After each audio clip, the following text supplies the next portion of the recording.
Assalamualaikum warahmatullahi wabarakatuh. Yuk berjumpa lagi dengan saya di Al Misbah Channel. Dalam video ini saya akan bercerita tentang pengalaman saya selama 12 tahun. Di antara cerita-cerita sebelumnya memang ada cerita-cerita tentang saya, perjalanan saya atau perjalanan spiritual saya ke beberapa kota. Nah, ini saya mau cerita sendiri karena kemarin ada cerita dari driver, dari media atau dari siapa. Nah, ini saya mau bercerita sendiri tentang perjalanan saya melakukan suatu penelusuran spiritual. Nah, ini kejadiannya sekitar tahun 2012-2013 di wilayah Jawa Tengah. Oh ya, tapi sebelumnya saya mohon dukungannya untuk share, like, and subscribe. Oke, saya lanjutkan. Jadi kejadiannya di wilayah Jawa Tengah, di sebuah kota, yang di situ kota masih kota, saya katakan baru berkembang. Di situ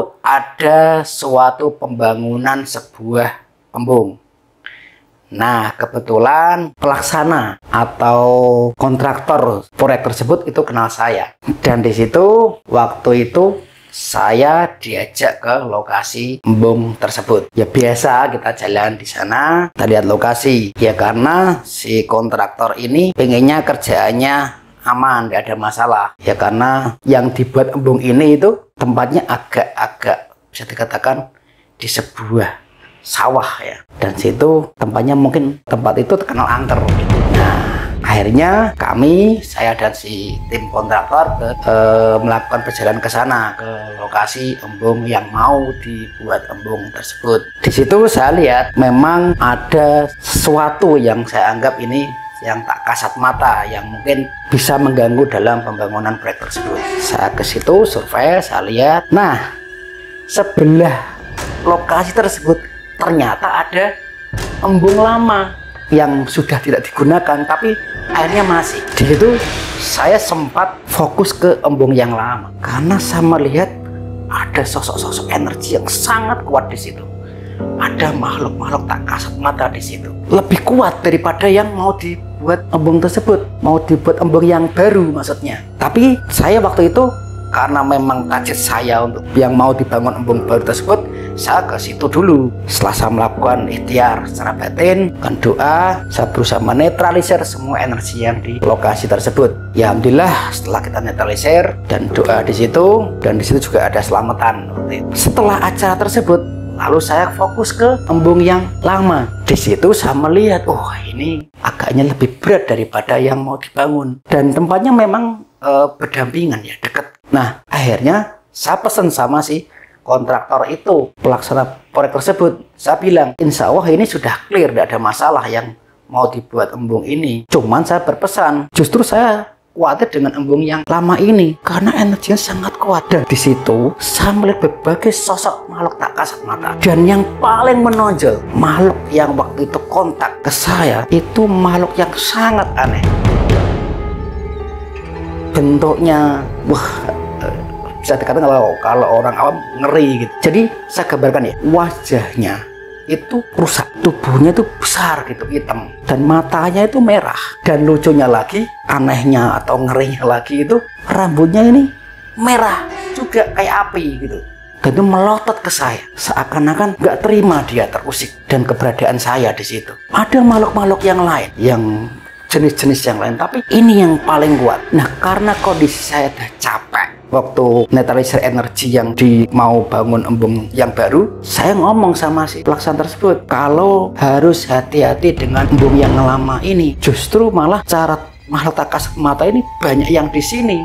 Makanya saya pesan hati-hati. Dan saya lihat kondisinya yang makhluk di situ marah dengan keberadaan kita. Dan si tim kita tadi, kontraktor tadi bilang, oke, berarti kita harus hati-hati. Tolong masyarakat harus dikondisikan. Ada salah satu tokoh masyarakat di situ. Dan saya berpesan, saya minta waktu 1 minggu lagi untuk menetralisir yang di embung yang lama, karena takutnya ini pengaruh nanti waktu pengerjaan. Karena bagaimanapun juga dia ini sudah marah makhluk-makhluk itu gitu. Dan apa yang terjadi? Waduh, saya tuh masih ingat dan sangat ingat sekali, karena memang saya waktu itu yang melakukan. Jadi saya sampai sekarang pun masih belum lupa dan saya sangat ingat sekali. Belum ada seminggu setelah saya ke lokasi tersebut, pesan sama orang tersebut kalau saya seminggu mau datang lagi ke situ. Dan apa yang terjadi sebelum seminggu?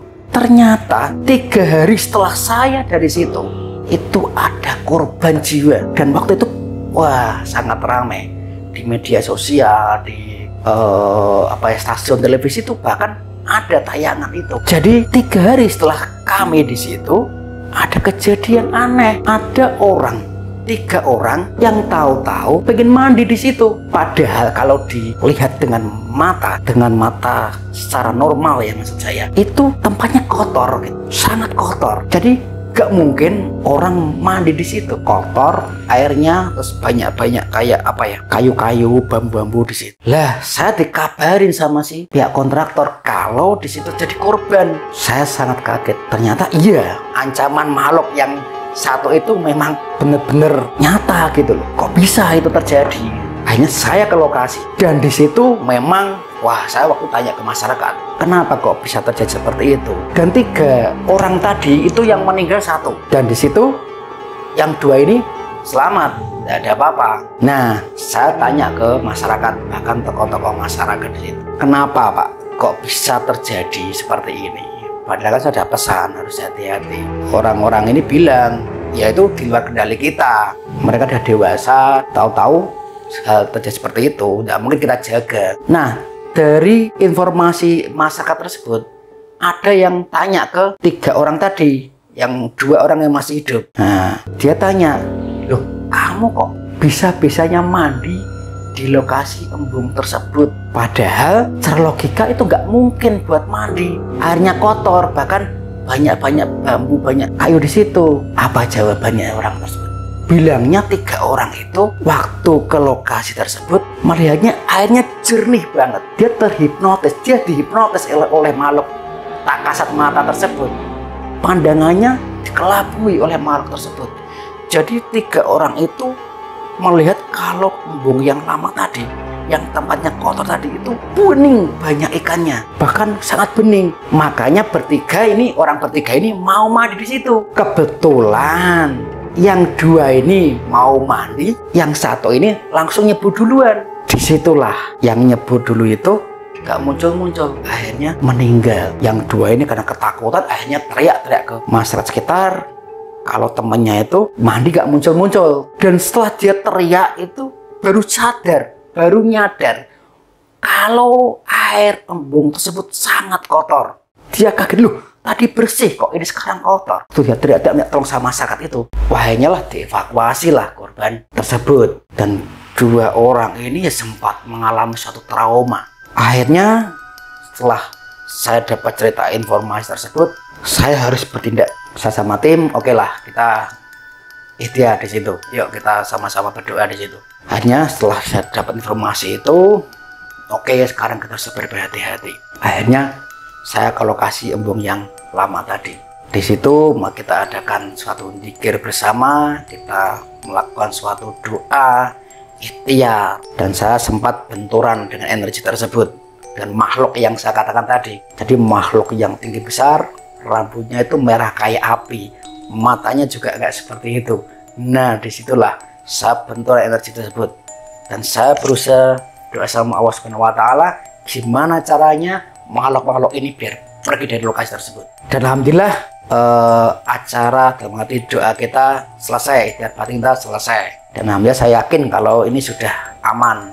Nah, setelah saya melakukan doa dan ikhtiar tersebut, itu ada yang aneh juga. Anehnya seperti ini. Jadi setelah kita melakukan doa, selang 1 hari, salah satu mandor proyek di situ mau nguras embung lama itu.